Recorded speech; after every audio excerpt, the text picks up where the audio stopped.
Nobita नाली पर लेटकर आसमान, बादल, चांद देख रहा था। तभी सो गया। अचानक उठा तो घर जाने की जल्दी हुई। रास्ते में नोबिता ने देखा कि सब उसे अजीब तरीके से देख रहे हैं। वो पास के शीशे के पास दौड़ा और देखकर दंग रह गया। उसका चेहरा अजीब अजीब लाइनों से भरा था। तभी जियान और सुनियो कहीं से आए और हंसने लगे। नोबिता गुस्सा होकर बोला, हंस क्या रहे हो? फिर और लोग इकट्ठा हो गए। सब हंसते और इशारा करते। नोबिता शर्म से लाल हो गया और रोता हुआ भागा। घर पहुंचा ही था कि चिल्लाया, डोरेमोन, जियान और सुनियो फिर मुझे चिढ़ा रहे हैं। डोरेमोन मुड़ा ही था कि नोबिता का चेहरा देखकर हंस पड़ा। नोबिता बोला, तू भी हंस रहा है? मुझे बाहर निकलने में शर्म आ रही है। फिर हाथ पर बनी ड्राइंग देखी तो डोरेमोन और हंसा। मुश्किल से रुका और बोला, अपना हाथ देख। फिर मुड़कर हंसने लगा। नोबिता घबराकर रुमाल से मिटाने लगा और बड़बड़ाया, मुझे बहुत गुस्सा आ रहा है। डोरेमोन बोला, चल मेरे साथ पेंटिंग गन खेलते हैं। फिर डोरेमोन ने बताया, सबसे पहले गन पकड़ो, किसी चीज पर निशाना लगाओ, वो टीवी पे दिखेगा। फिर पेन से अपनी मर्जी से ड्रॉ करो। कहकर डोरेमोन ने एक गेंद पर बूम किया। फिर दूर की छत पर पेंटर को देखा जो मेहनत कर रहा था। डोरेमोन ने रंग चुना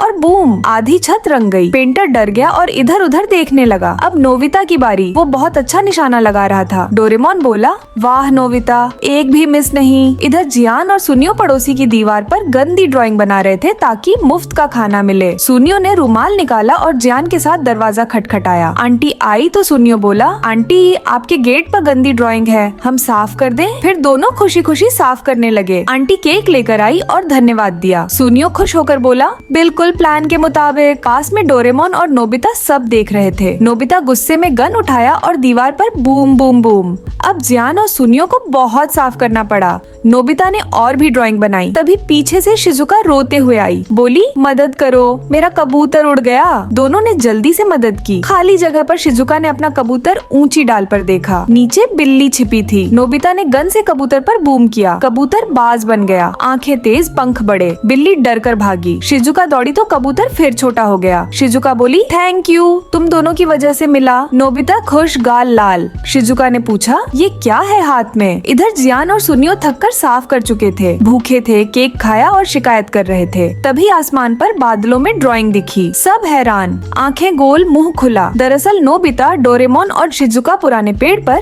बैठकर बादलों पर ड्राइंग कर रहे थे। शिजुका ने भेड़ बनाई, डोरेमोन ने डोनट बनाया और मुंह में पानी आ गया। नोबिता ने बनाया तो डोरेमोन बोला, अरे ये कुपोषित खरगोश है या हड्डियाँ? नोबिता बोला, ये तो बिच्छू है। सब हंस पड़े। फिर शेर बनाया, एक आंख बड़ी, एक छोटी। हवा चली तो शेर गुस्से में मुंह खोलने लगा। डोरेमोन बोला, अब सब भूत जैसे लग रहे हैं। तीनों जोर से हंसे। तभी दूर से जियान और सुनियो आए। सुनियो बोला, नोबिता हमें भी पेंटिंग गन से खेलने देना। नोबिता अभी भी नाराज था, मना कर दिया। सुनियो बोला, हम माफी मांगने आए हैं। शिजुका ने देखा दोनों पछता रहे हैं तो नोबिता से मिन्नत की। शिजुका ने देखा कि सुनियो और जियान बहुत मायूस लग रहे हैं, इसलिए उसने नोबिता से मिन्नत की, नोबिता उन्हें साथ खेलने दो ना, ज्यादा लोग होंगे तो ज्यादा मजा आएगा। सुंदर लड़की की मिन्नत और खुद का खेलने का शौक देखकर नोबिता थोड़ा हिचकिचाया, फिर मान गया। दोनों को साथ खेलने दिया। पार्क में हर जगह सुनियो और जियान की बनाई हुई कुरूप लकीरें थीं। वे खुशी खुशी तरह तरह की चीजें बना रहे थे। फिर सबने मिलकर पार्क को नया बना दिया। सब कुछ चमकदार और सुंदर हो गया। सब बच्चे खुश होकर चिल्लाए, ये पहले से कहीं ज्यादा अच्छा लग रहा है, बिल्कुल पुराना पार्क नहीं लगता। सुनियो ने शिजुका पर निशाना लगाया। धड़ाम धड़ाम। शिजुका ने आंखें खोली तो अपनी ड्रेस पर सुंदर फूल देखकर बहुत खुश हो गई। डोरेमोन ने तारीफ की, सुनियो तो भविष्य का डिजाइनर है। बस इतना कहते ही डोरेमोन चौंक गया। सुनियो और जियान शरारती मुस्कान मार रहे थे। दोनों ने डोरेमोन पर गोली चलाई। धड़ाम। डोरेमोन आधा नीला आधा लाल डाक का डिब्बा बन गया। एक बूढ़ा दादाजी सचमुच समझ बैठे। उन्होंने डोरेमोन के सिर में चिट्ठी डाल दी। डोरेमोन गुस्से में चिल्लाया, मैं डाक का डिब्बा नहीं हूँ। अब नोबिता की बारी। सुनियो ने उसके कपड़े फटे पुराने और पैबंद लगे बना दिए। जियान ने उसके दांत टूटे हुए बना दिए। दोनों हंसते हुए बोले, कमाल का काम है। नोबिता चिल्लाया, ये दोनों अभी भी बदमाश हैं। अब देखो। सुनियो बोला, अभी और मजा करना है। दोनों इधर उधर भागकर और शरारत करने लगे। डोरेमोन और नोबिता उन्हें रोकने देखने दौड़े, पर जियान और सुनियो बहुत चालाक थे। वे छिपते छिपाते एक दूसरे पर हमला करते रहे। रास्ते में चलने वाले लोग भी उनके निशाने पर आ गए। डोरेमोन को लगा बात बिगड़ रही है। उसने नोबिता को बांस का हेलीकॉप्टर दिया ताकि वो ध्यान खींचे। खुद दूसरा प्लान बनाया। दोनों मिलकर नोबिता पर हमला कर रहे थे। नोबिता छिपने की कोशिश करने लगा, पर सुनियो पीछे लगा रहा। इतने में नोबिता की मम्मी अपनी सहेली से गपशप कर रही थी। सहेली ने कहा, आजकल तुम और जवान लग रही हो। धड़ाम, मम्मी का चेहरा बूढ़ा और झुर्रीदार हो गया। सहेली का चेहरा भी हास्यास्पद बन गया। नोबिता भागते भागते विज्ञापन बोर्ड से टकराया। सिर के बल गिरा।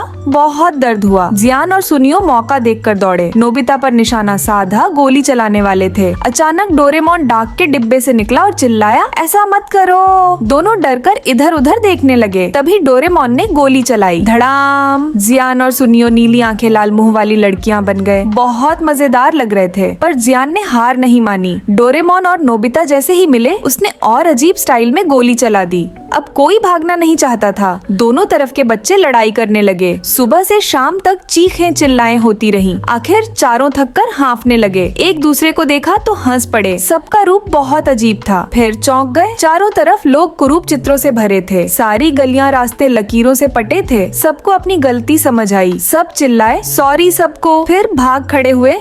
सुबह जल्दी ही बहुत गर्मी हो गई थी। नोबिता पढ़ने बैठा, लेकिन उसका दिमाग बिल्कुल उल्टा चल रहा था। डोरेमोन आराम से लाल काले रिवर्स एरो को देख रहा था। फिर अचानक भागा। नोबिता ध्यान लगाने की कोशिश कर रहा था, लेकिन शोर से गुस्सा आ गया। वो बोला, डोरेमोन जरा चुप रहो। डोरेमोन ने जीभ चटकाई और बोला, कभी कभी थोड़ा नाटक भी करना पड़ता है। फिर उसने रिवर्स एरो को नोबिता के इरेजर से छुआ और बोला, अब तो मजा आएगा। नोबिता ने गलती से डोरेमोन को डांट दिया और गुस्से में इरेजर से मिटाने लगा। लेकिन अरे ये क्या, जितना मिटाता उतना पन्ना काला होता जा रहा था। आखिर पूरा पन्ना काला पड़ गया। डोरेमोन ने एरो उठाया और बोला, बेकार चीज है ये। नोबिता ने पूछा, ये है क्या? डोरेमोन बोला, ये रिवर्स एरो जादुई है। जो चीज इसे छुएगी वो उल्टा काम करेगी। दोनों पंखे के पास गए। डोरेमोन बोला, देखो ठंडी हवा चल रही है। उसने रिवर्स एरो से पंखा छुआ और पंखा गर्म हवा फेंकने लगा। नोबिता डर गया। फिर डोरेमोन ने दूसरी तरफ से छुआ तो पंखा फिर से ठंडी हवा देने लगा। डोरेमोन बोला, किसी काम का नहीं, फेंक देता हूँ। नोबिता बोला, नहीं मुझे दो, मैं कुछ ट्राई करता हूँ। दोनों सोच में पड़ गए कि इसका इस्तेमाल कैसे करें। नोबिता बोला, चलो कुछ तरीके आजमाते हैं। उसने एरो को बल्ब से छुआ, फिर स्विच ऑन किया। बल्ब ने रोशनी की जगह अंधेरा फैलाना शुरू कर दिया। स्विच ऑफ किया तो रोशनी वापस आ गई। नोबिता नीचे गया। पापा की बैग स्क्रैचर से छुआ, फिर बाहर निकला। वैक्यूम क्लीनर छुआ और अब वो धूल खींचने की जगह बाहर फेंकने लगा। उधर मम्मी पसीना पोंछ रही थी, कपड़े समेटने आई। उन्हें लगा कपड़े सूख गए, लेकिन बाहर बारिश हो रही थी। पापा खुजली मिटाने लगे, पर जितना खुजाते खुजली बढ़ती गई। शेवर से दाढ़ी बनाने की कोशिश की, लेकिन दाढ़ी और बढ़ती गई। फ्रिज खोला तो वो ठंडा नहीं, गर्म ओवन जैसा लग रहा था। मम्मी पापा चिल्लाए, नोबिता, डोरेमोन, बाहर निकलो। दोनों को घर से निकाल दिया गया। डोरेमोन गुस्से में बोला, तूने बिना सोचे काम किया, और एरो छीन लिया। तभी पास से एक लड़की गुब्बारे बेचते हुए गुजरी। डोरेमोन का गुस्सा और बढ़ा। उसने रिवर्स एरो गुब्बारे से छुआ। गुब्बारा अचानक भारी लोहे का बन गया और डोरेमोन को कुचल दिया। नोबिता दौड़ा। डोरेमोन बेहोश पड़ा था। एक कार आई। ड्राइवर चिल्लाया, सड़क पर क्यों बैठे हो? नोबिता ने डोरेमोन को घसीटा और माफी मांगी। रिवर्स एरो गलती से कार से छू गया और वो दोनों आदमी कार उठाकर भाग गए। नोबिता डर गया। डोरेमोन ने होश में आते ही अपने सिर को एरो से छुआ और उसका सिर उल्टा हो गया। नोबिता घबरा गया। वो एक आदमी से बोला, क्या तुमने मेरे दोस्त को देखा? आदमी चिल्लाया, बचाओ, इंसान कुत्ता उल्टा हो गया। शिजुका भी चीख पड़ी। वो डोरेमोन से डर कर भागी। नोबिता ने उसे रोकने की कोशिश की। डोरेमोन कूदा, दोनों गिरे और शिजुका का वायलिन बॉक्स उछल गया। एरो उससे छू गया और वायलिन अपने आप बजने लगा। दोनों डर गए। नोबिता बोला, शिजुका बजाओ। शिजुका ने वायलिन बजाया तो आवाज बंद हो गई। रुके ही फिर बजने लगी। शिजुका रोने लगी। क्या मुझे अब हमेशा बजाना पड़ेगा? नोबिता ने उसे सांत्वना दी। डोरेमोन कुछ समझने गया। उधर सुनियो खिलौना दुकान के सामने खड़ा था, लेकिन कुछ खरीद नहीं रहा था। चोर पुलिस का पीछा कर रहा था। मछली बिल्ली को दौड़ा रही थी। लोग हाथों पर चल रहे थे। सब कुछ उल्टा हो गया था। नोबिता भागा और जायन से टकराया। आइसक्रीम जायन के मुंह पर गिर गई। जायन गुस्से में। नोबिता डर कर भागा। डोरेमोन एक छोटी गली में गया। नोबिता पहुंचा और सब बताया। तभी जायन आया। नोबिता थक कर बैठ गया। जायन ने रुमाल दिया। लो मुंह पोंछ लो। नोबिता खुश हो गया। रिवर्स एरो ने जायन को अच्छा बना दिया था। अब जायन नोबिता की मदद करने लगा, यहाँ तक कि डोरेमोन से भी भिड़ गया। लेकिन डोरेमोन ने एक झटके में जायन को गिरा दिया। नोबिता बोला, समझ गया। रिवर्स एरो से जायन कमजोर हो गया। डोरेमोन पीछे भागा।